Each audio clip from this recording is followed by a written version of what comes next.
Ultra healthy video game nerd back in action. Before we start this video, I just wanted to say thank you to everybody who entered the giveaway that I had recently for passing 100 subscribers. It's still a very small number, but I feel really blessed to have that many people watching the channel. Thank you very much. The winner was announced on Twitter and Instagram, so if you want to see who won, you can see it there.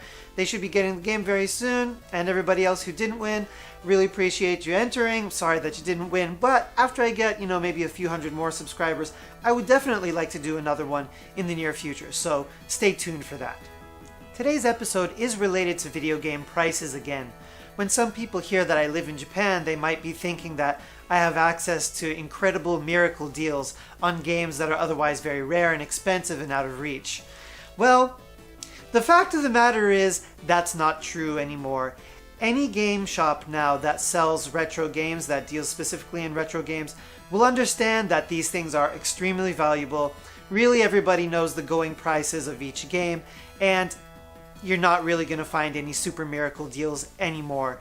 10 years ago, yes, it could be done, and I did get a number of them. I've been here for more than 10 years. Those were sweet, beautiful times. I didn't realize how amazing it was at the time. I didn't know that someday it would be over and that video games would just be outrageously expensive across the board. But in this video, I would like to introduce a number of the games that I've gotten under market value, the best deals that I have ever found, mostly shopping in Japan. For the most part, I'll just skip over the games that I bought super cheap many years ago before retro gaming was a thing, because I did go shopping at Funkoland all the time, way back in the day when I was a teenager. This is before they called themselves GameStop. And nobody cared about those games at that time. The hot thing was the PlayStation 1, the Nintendo 64. So Nintendo, Genesis, Super Nintendo, nobody knew that this stuff was going to become collectible. And games that are extraordinarily expensive now were, nothing. Nobody cared about them at the time. I got the American version of Zombie Nation for definitely less than $10. I can't even remember. I got Shatterhand, Rockin' Cats, Mega Man 1, all kinds of things for almost nothing. That was great at the time. That's wonderful. But that's not exactly a deal. That's what those games were worth at that time. So first of all, I'd like to talk about a few things that I've won on auctions relatively recently that for some reason or another ended a bit lower than what they usually go for or what I was expecting. First of all, we will talk about Mega Man 5. It is called Rockman 5 in Japan. I won this probably within the last 6 months or so. It is not an expensive game. In fact, it's the cheapest Mega Man game on the Nintendo in Japan. Usually sells for about $25, $30 in really good condition. This one is in really good condition. The box is really nice. For some reason, it ended at about $12. I did not expect to win. I just put in, I think that was like my highest bid. I put in about 12 and I woke up the next morning and they were like, you won. I just thought, really? Why? So anyways, yeah, $12 for a super nice copy of Mega Man 5. Can't be angry about that. Next off, this is another thing that I've also talked about in a different video before. I do own Queen for the PlayStation 1. This is a somewhat hard to find shooter.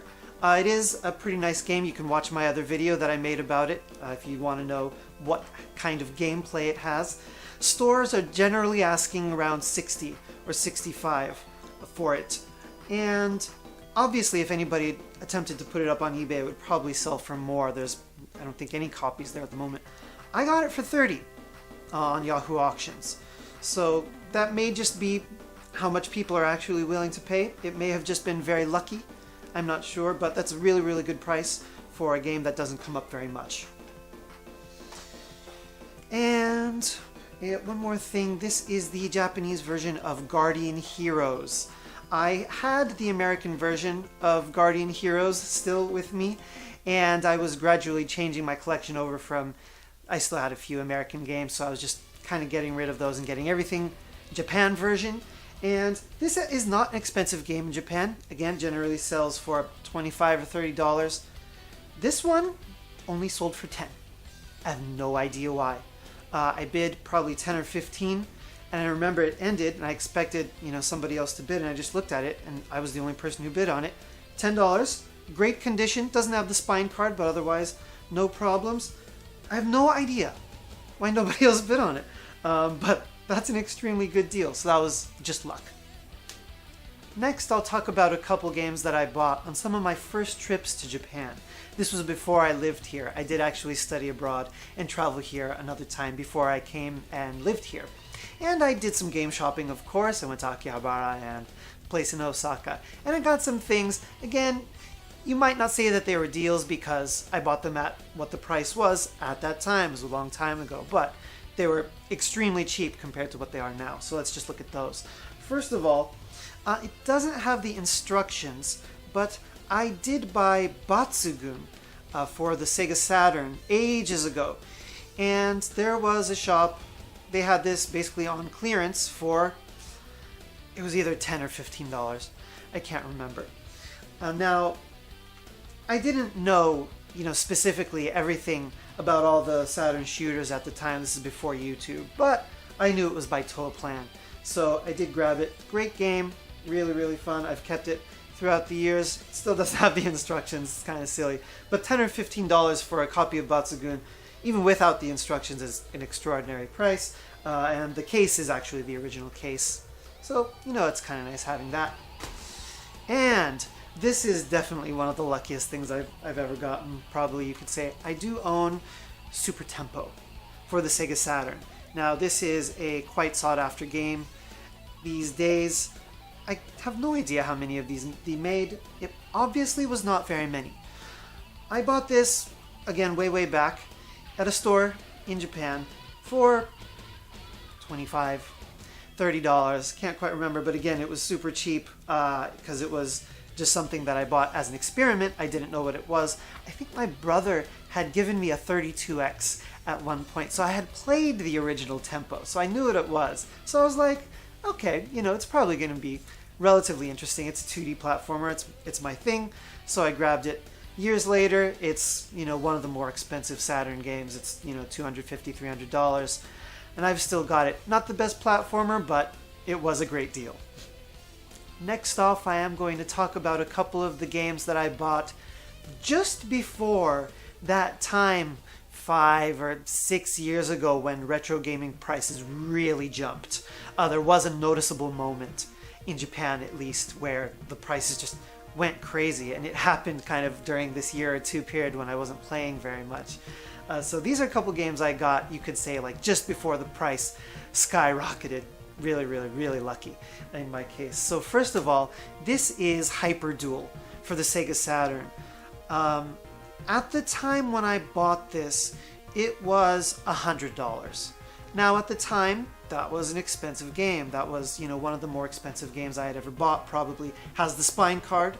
Actually, it's all in really good condition. This is definitely now, with the spine card, it could sell for $450, no question. And I do really like this game. It's an excellent shooter, super fun. It was an arcade game, so it's not particularly complex. It's really straightforward. It is like an arcade kind of straightforward version of a Thunder Force. It's by Technosoft. I did a video talking about a Blast Wind and how I didn't care for it very much, and that's still true. I really don't. This one is damn fun.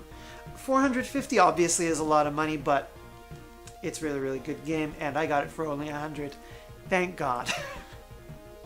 Also, I did buy The Adventures of Little Ralph. It's called Chippoke Ralph no Daiboken for the PlayStation 1. I only got this a few years ago. I got this from a store, notoriously expensive store, for $120. Now, that might not seem like a deal per se. It wasn't necessarily at the time. That might have been what it was worth.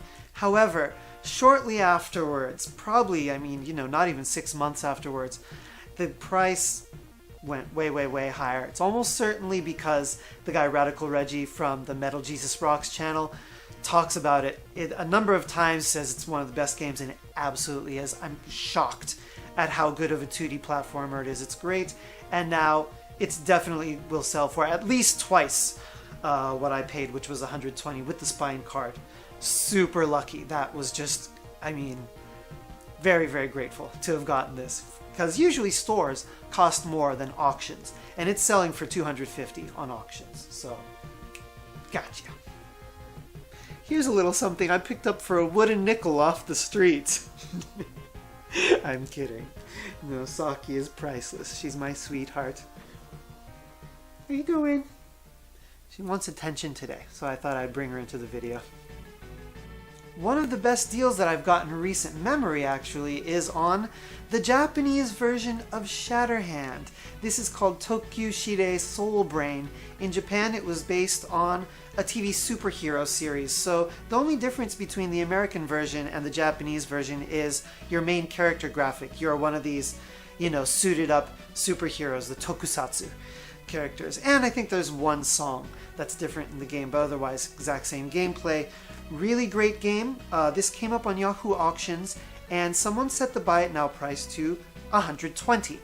Now, I had never really seen a complete copy sell before then. I wasn't sure of what the market value was, but something told me that that was a good deal, and I was probably one of the first people to actually see the auction appear. So I bought it, and it was a buy it now price. That was an extremely good idea because it is definitely worth at least twice that. I think it will actually sell for $250 if you just set it, to $1 and let the market decide the value. So I was super, super lucky. Pure luck. It's in great condition. No problems with the box at all. It's all there. So that was one of the best deals I've got within the last year or two. This is almost certainly the game that I've got for the lowest price in contrast to what it's really worth. This is Tatsujin. It is Truxton 2. This is the game for the FM Towns Marty. I still to this day do not own an FM Towns Marty. The FM Towns was a computer. It was used for gaming a lot in Japan in the 80s, and then they made a kind of console upgrade version called the FM Towns Marty. And some games are compatible for both. This was made specifically for the Marty. It is the sequel to Tatsujin, Truxton, called in the West. In Japan it's called Tatsujin. Here it's called Tatsujin. I have never played it on the console, but I did buy this one of the first time that I came to Japan from a place that just had a bunch of used CDs. They did not know what it was. It was like $2 or $3. Yes, I did get the sequel to Truxton for like literally $2 or $3. The person had no clue what it was. They just had it mixed in with a bunch of CDs. And it's definitely worth at least $200, maybe a little bit more, it depends. I think there was actually like a big box that came with it originally, but the game itself is actually just a CD. So this is all you really need. The jewel case, it does have the instructions and everything. That was a miracle. And one of these days, I'm going to get an FM Towns Marty and play it. And actually, on my last trip to Tokyo, I finally played it in the arcade for the first time. And god damn it, it is even harder than the first Truxton. Christ! It's hard. It's ridiculous. But it's nice to have. So unfortunately, I don't really know anybody who owns a game shop or is plugged into, wheeling and dealing in games. I don't get those kind of insider hookups, sadly. It's just my reality. But even so, every once in a while I can get a really good price living in Japan. It's really nice when I do. So that's just about all for today, except for there is also Hong Kong 97, right? I'm still not willing to say how much I paid for Hong Kong 97. Sorry. But I can tell you that I'm very confident it was a tiny fraction of what it is really worth. And I tell you what, I am definitely trying to get one of those add-ons for the Super Famicom so I can check to see if the disc still works. When that happens, when I get one and I make a video showing that off, I will say how much I paid for it. I'm making the promise right now. I'm a man of my word. So when that happens, you will know how much I paid for Hong Kong 97. So that will happen hopefully within the next 6 months. I don't know for sure, of course. I am closing off here for today. Thanks a lot for watching to the end. If you enjoyed what you saw, please subscribe. I'm going to try to keep bringing more retro gaming fun to everybody. See you next time.